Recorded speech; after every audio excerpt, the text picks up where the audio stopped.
भगवान तो है ही, पर अदृश्य है, जो हमें हमारी इन आंखों से नहीं दिखता है। इस प्रवचन में सदगुरु शुरू करते हैं समर्पण और शरणागति से। शरणागति क्या है? शरणागति में हम क्या करते हैं कि जब हम कोई काम करते हैं, बहुत निराश हो जाते हैं, थक जाते हैं, टूट जाते हैं, बिखर जाते हैं, अपने बूते पे नहीं कर पाते हैं, तब हम प्रभु की शरण में जाते हैं और कहते हैं हारे हुए व्यक्ति को, हे प्रभु तू मुझे आश्रय दे। तब हम लोग कहते हैं ना, गाते हैं ना, शरणागति में मारो मनड़ो मिटो, मिट मिट मन मारो खूब सजो। शरणागति लेने के बाद, प्रभु की कृपा तले रहने के बाद ही हमारा मन मिटता है। कोई शरणागति व्यक्ति बहुत खुश होकर नहीं लेता है, टूट कर, हार कर, बिखर कर, अपने बूते अपनी जिंदगी को नहीं सफल बना पाता है, तो भगवान की शरण में चला जाता है। हर दुखियारे को भगवान अपनी शरण में ले लेते हैं। हम लोग किसी दुखी, संतप्त व्यक्ति को अपना मित्र नहीं बनाते हैं, हम लोग वेल टू डू को अपना फ्रेंड बनाते हैं। भगवान और हमने यही फर्क है कि वो हम जैसे भी हैं, जिस भी मनस्थिति के हैं, भगवान हमको अपनी शरण में ले लेते हैं। सेकंड क्वेश्चन आता है कि समर्पण। समर्पण व्यक्ति कब करता है? शरणागति से ऊंची स्थिति है समर्पण वाले की, जो हंसते हंसते अपना सब कुछ प्रभु के चरणों में त्याग करता है कि प्रभु अब मैं तुम्हारी शरण में हूँ। खुशी से, स्वेच्छा से, आनंद से समर्पण का भाव लेता है। जाते दोनों शरण में है, सत्संग में समर्पित भी बैठता है, शरणागति भी बैठता है, और एक टूट कर बिखर कर आता है, और एक मौज मस्ती हंसते हंसते आता है। फर्क इतना ही है। ये फर्क हमें नहीं समझ में आता है। हमें क्या लगता है सभी भगवान की शरण में बैठे हैं, सभी भगवान के हैं, सभी भगवान को भज रहे हैं, लेकिन जो दुख शोक संताप के साथ आता है, उसके बहुत दिनों तक दुख शोक संताप मिटाने में ही समय चला जाता है। और जो शुद्ध इच्छा से, खुशी से, अच्छी भावना से प्रभु के समर्पण का भाव रखता है कि मेरा सब कुछ अर्पण तुमको, उसके मन में यही लगता है कि तेरा तुझको अर्पण क्या लागे मेरा, मेरे पास जो कुछ भी है प्रभु तुम्हारा ही तो है, तुम ही ने तो दिया है, इसलिए उसके समर्पण की फीलिंग आ जाती है। हमें इसका डिफरेंस को अच्छे से समझना है। शरणागति के अंदर ऐसा लगता है कि हमने बहुत अपनी आई की, अपने मैं के बूते पे बहुत कुछ करने की कोशिश की, पर हम सफल नहीं हुए, टूटे बिखरे तो गए। और यहाँ पे एक विवेक जागृत है, एक बोध जागृत है कि अपने को पता चल गया कि अपने पास जो कुछ भी है वो परमात्मा के दिया है, उसका उसको दे रहे, कोई हर्ज नहीं है। तो शरणागति और समर्पण हमारे मन की दो स्थिति है। भगवान अदृश्य है, दिखाई नहीं देती है, अदृश्य शक्ति हमें दिखाई नहीं देती है, इसीलिए हम लोग प्रतीक रखते हैं, सिंबल रखते हैं, मंदिर में मूर्ति रखते हैं। क्यों रखते हैं? कि उनसे हम अपना तार जोड़ सकें, उनसे, उनके माध्यम से हम अपनी बातें अज्ञात शक्ति तक पहुंचा सकें। हम जब मूर्ति से जुड़ते तो हमारे मन में एक भाव आता है ना कि ये प्रतिमा हमको देख रही है, ये प्रतिमा हमको बुला रही है, ये प्रतिमा हमसे बात कर रही है। इस तरह से हम प्रतिमा से जुड़ते हैं और धीरे धीरे प्रतिमा से जुड़ते जुड़ते एक दिन अज्ञात शक्ति से जुड़ जाते हैं। इसलिए हिंदू माइथोलॉजी के अंदर मंदिर बनवाए गए, मूर्तियां बनवाई गई, हर देवी देवताओं की, हर भगवान की, सत्य की, सबकी हम लोग एक स्तुति, एक प्रतिमा रखते हैं। लेकिन धीरे धीरे जैसे जैसे सत्संग करते करते हमें परमात्मा का परिचय मिलने लगता है। प्रतिमा का परिचय नहीं मिलता है। प्रतिमा के पीछे जो अज्ञात शक्ति है, जो हमें खींचती है, जो हमें बुलाती है, जो हमें पास बिठाती है, उस शक्ति से हमारा अपना एक रिश्ता बन जाता है। जब शक्ति से हमारा रिश्ता बनने लगता है तो धीरे धीरे हम उसके परिचय से देखिए, आप जिसको जानते हैं, जिसके पास उठते हैं, जिसके पास बैठते हैं, जिसका सानिध्य से आप जीते हैं, अगर वो आपका मित्र बन जाता है तो आपके अंदर उसका बल आएगा ना। ये तो मेरा फ्रेंड है, ये तो मेरे दोस्त है, मैं तो इसके साथ उठती बैठती हूँ, मैं तो इसके साथ खाती पीती हूँ, ये तो मेरा अपना है। तो जब अपनापन आ जाएगा तो अपनेपन का एक बल भी आ जाता है। तो अदृश्य शक्ति के साथ जब हम प्रतिमा के रूप में बैठते बैठते जब जुड़ जाते हैं तो हमारा उससे एक परिचय होने लगता है। परिचित से हमको डर नहीं लगता है। जब हमारा कोई अपना परिचित हो जाता है तो उससे हमको बल मिलता है। यही बल हमको समझना है। ये हमारी शक्ति होती है कि हम उस अज्ञात शक्ति के साथ बैठते उठते हैं तो धीरे धीरे हमको उसका बल मिलता है। देखिए, जिसको भी बल मिला है ना तो वो कहता है निर्बल के बल राम। उसको पता है ये बल मेरा नहीं है, ये बल मेरे पास से नहीं आया। एक गरीब आदमी अगर पैसे वाले से जुड़ा हुआ, सुदामा के पास कृष्ण का कितना बड़ा बल था। भक्तों के पास अपने भगवान का बहुत बड़ा बल रहता है। हम बच्चों को अपने बलदेव का बहुत बड़ा बल है। हम लोग बलदेव के जब चमत्कार सुनते हैं तो हम लोग को लगता है रेख पे मेघ मारने वाला तो मेरा बाबा है ही मेरे साथ, मेरे पास सही, हमको क्या डर है। जब इतनों का किया तो क्या हमारा नहीं करेगा, क्या हमारा भी वो करेगा। तो जैसी हमारी आस्था, जैसी हमारी विश्वास होती है, वैसा ही हम बल प्राप्त करते हैं। ये बल सबका अपना अपना अर्जित किया हुआ रहता है। जिसका जितना घनिष्ठ परिचय रहेगा अज्ञात शक्ति थे, उसके पास उतना गहरा बल होगा। ये बल कोई उठा के नहीं दे सकते हैं, ये अर्जित करना पड़ता है। जैसे ही उसका परिचय मिला, उसका बल मिला, जीवन में घटनाएं बदलने लग गई। एक घटना बदल गई, क्या बदल गई?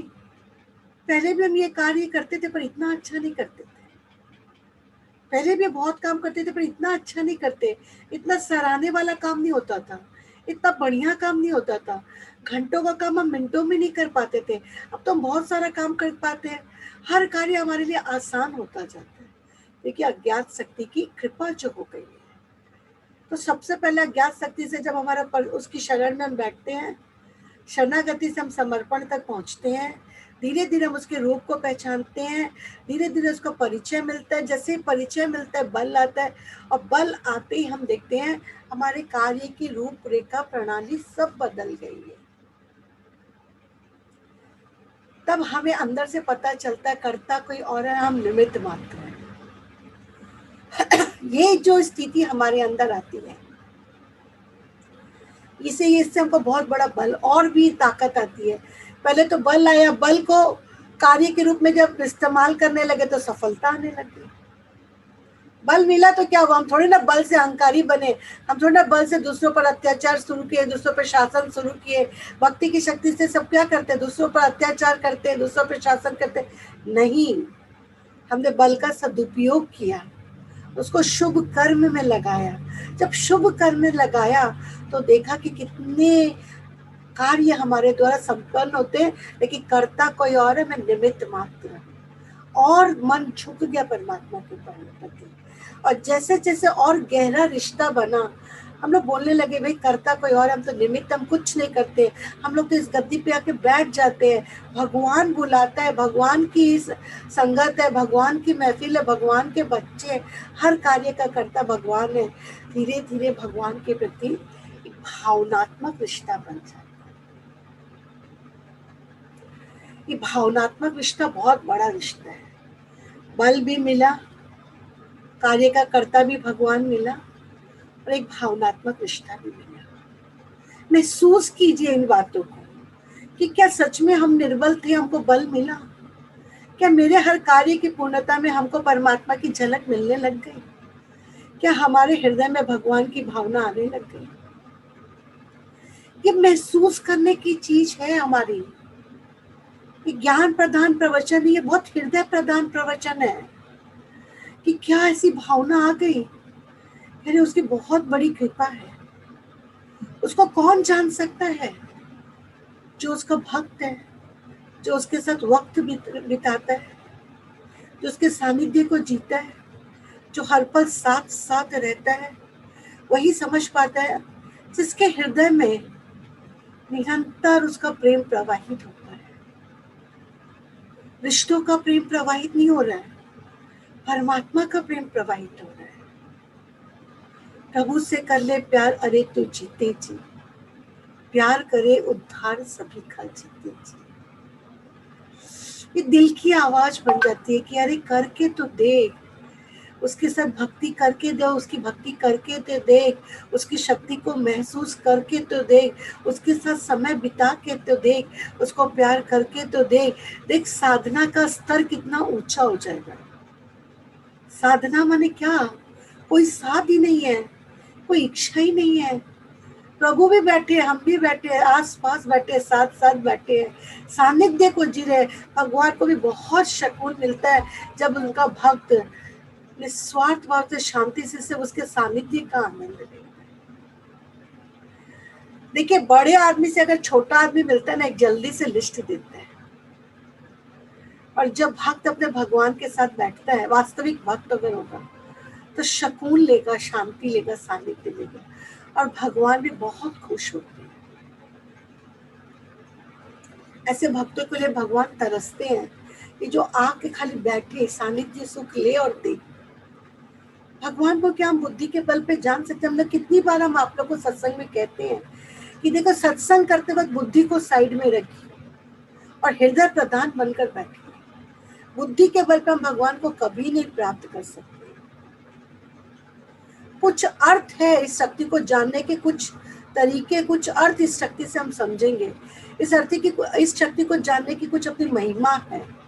इस महिमा को हम कैसे जानेंगे? अदृश्य शक्ति को हम कैसे जानेंगे? इसको जानने की बहुत सारी विधा है, जिस विधा से हम धीरे धीरे इसके करीब पहुंचेंगे और इसको समझ पाएंगे।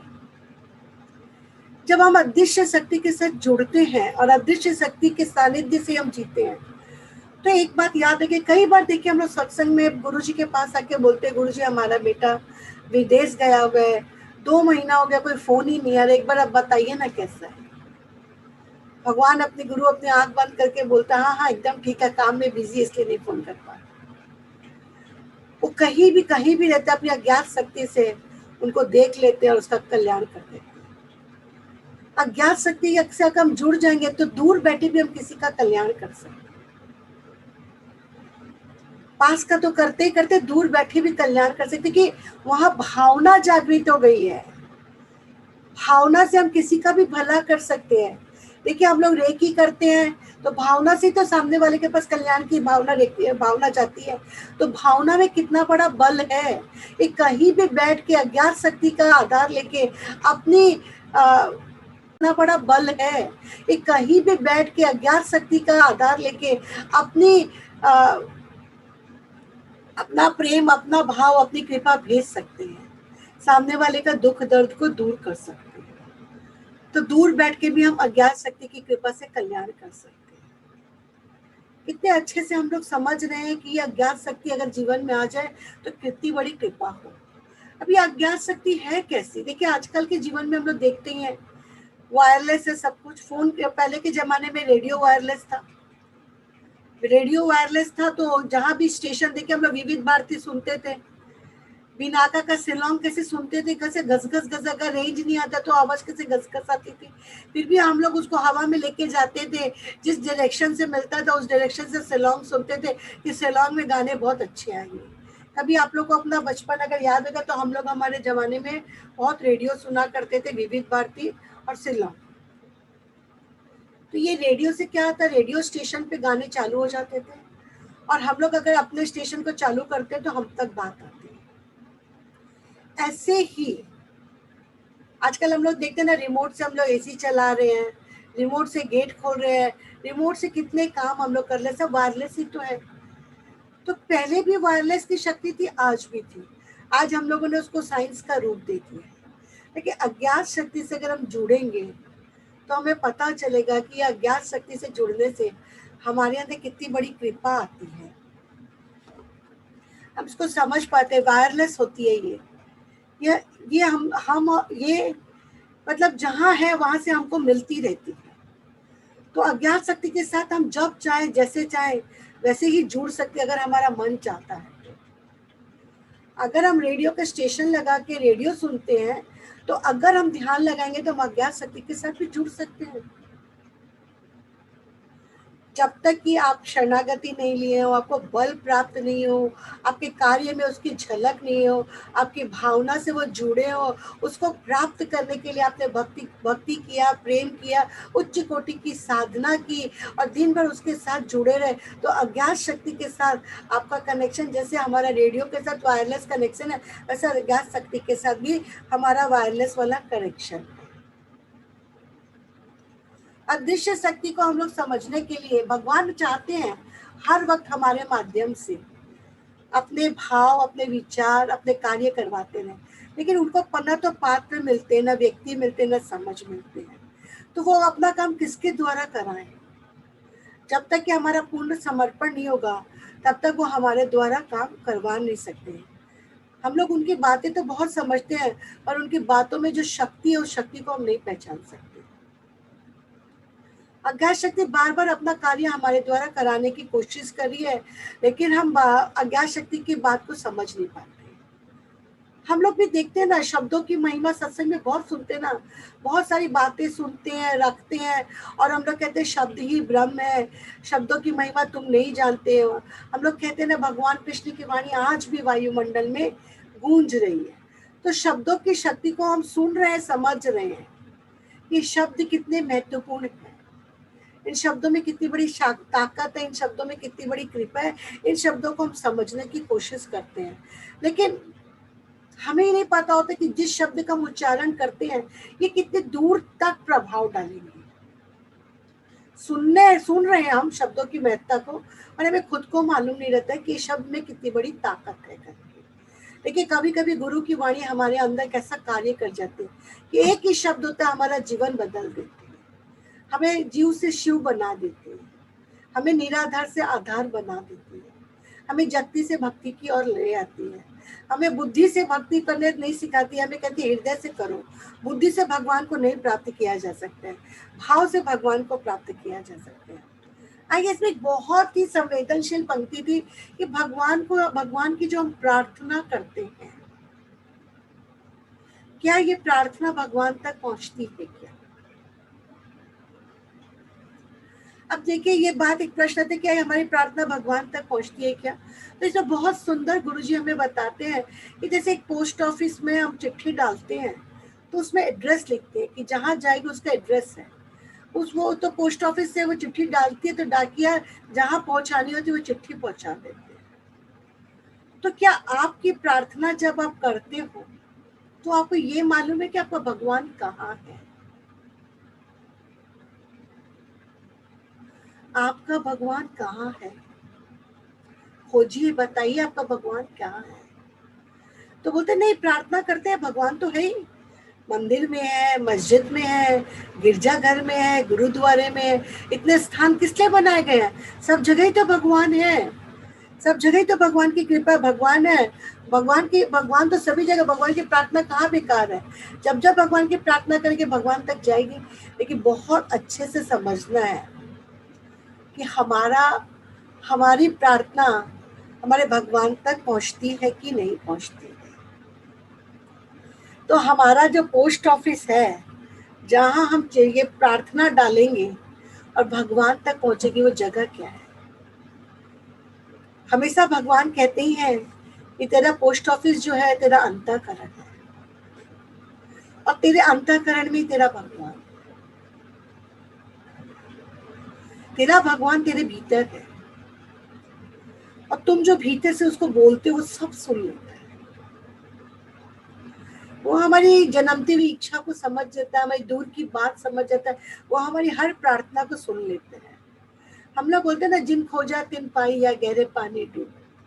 जो भी व्यक्ति अपने भगवान को खोजना चाहेगा, उसको अपने भीतर ही गोता लगाना है, अपने भीतर ही देना। हम लोग कितनी बार सत्संग में कहते हैं ना, गर्दन झुकाई और यार से मुलाकात हो गई। गर्दन झुकाना क्या है? एक बार दिल से उसको देखना, अपना अहंकार झुकाना, अपने मैं को मिटाकर अपने इष्ट को अपने अंदर देखने की कोशिश की, वो अपने अंदर ही है। बहुत अति समीप है, बहुत पास है, अभी अपना अंतरंग साथी है, लेकिन हम उसे अपने अंदर खोजते ही नहीं। हम उसे खोजते हैं मंदिर में, मस्जिद में, गिरजा में, गुरुद्वारे में, प्रतिमा में खोजते हैं। लेकिन जिस दिन अपने अंदर खोजेंगे उस दिन हम जान जाएंगे कि भगवान की कृपा का है। हम लोग बार बार गाना, एक भजन गाते ना कि हम जिनको खोजते हैं वो हमारे भीतर ही है। भगवान हमारे भीतर ही है, भगवान हमारे साथ ही है, भगवान हमारा अंतरंग मित्र है। लेकिन क्या होता है, अति परिचिति अवज्ञा का कारण हो जाता है। हमारी दृष्टि जो है ना, ये बाहर देख रही है। हमारी जो दृष्टि है, हमारे जो पंच कर्मेंद्रिय सब बाहर की है, ये बाहर देखती है।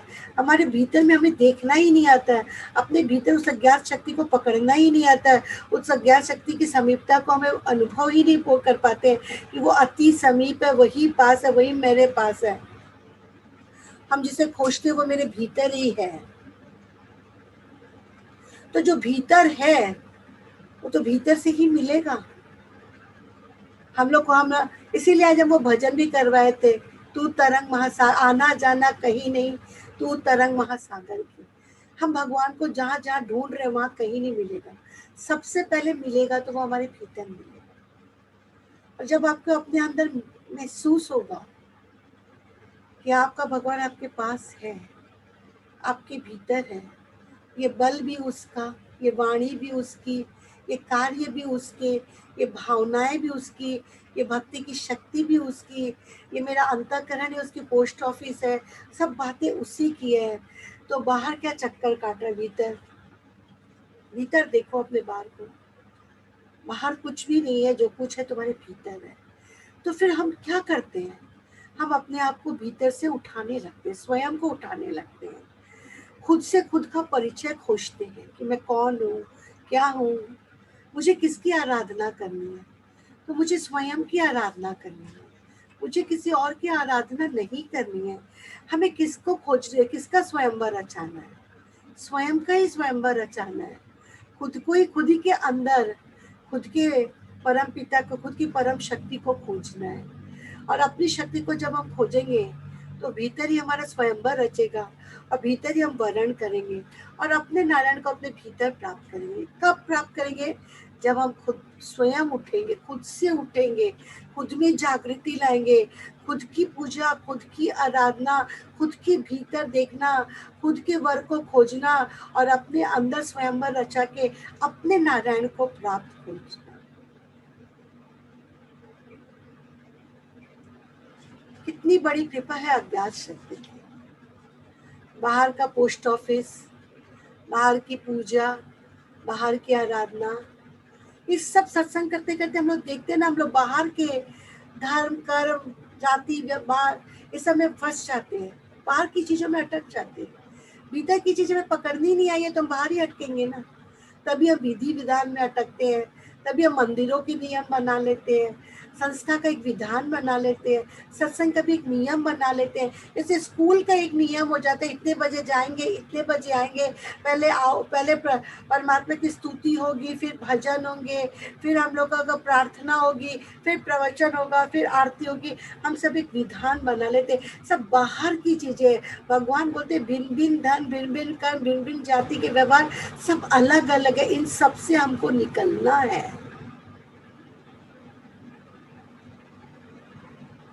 मूल को अगर हम ठीक से नहीं पकड़ेंगे तो हमारे जीवन में शूल बनी रहेगी। जन्म जन्म तक हम भारी कर्म कांड, भारी भक्ति करते रहेंगे और कभी भी ना अपना बल ले पाएंगे, ना कभी उसके परमात्मा ही करता ये समझ पाएंगे, ना भावना को समझ पाएंगे, नहीं भावनात्मक धर्म को समझेंगे, भारी धर्म को समझेंगे, भारी बातों को समझेंगे, और ना कभी उठाव लेंगे, ना कभी जागृति लेंगे, ना कभी नारायण को खोजेंगे, ना खुद के अंदर खुद का स्वयंवर रचा के अपनी पूर्णता को प्राप्त कर पाएंगे।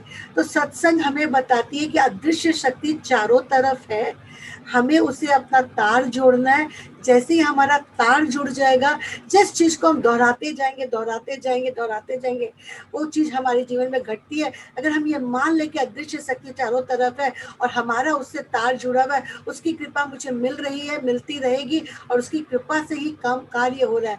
जब जीवात्मा के अंदर ये विचार बार बार चलने लगते हैं, तो हम देखते हैं हमारा रिमोट अज्ञात शक्ति के हाथ में हो जाता है। और जब हमको अज्ञात शक्ति अपने कार्य कराती है, तो हमें धन्य हम करते ना कि हमारी तो योग्यता और पात्रता भी नहीं थी, हमने तो कभी इतने बड़े सपने भी नहीं देखे थे, जो सपने भगवान ने पूरे कराए। लेकिन देने वाला भी वही, कराने वाला भी वही, और वही पूर्णता प्रदान करता है। तब हम अज्ञात शक्ति की महिमा को जीवन में अनुभव कर पाते हैं।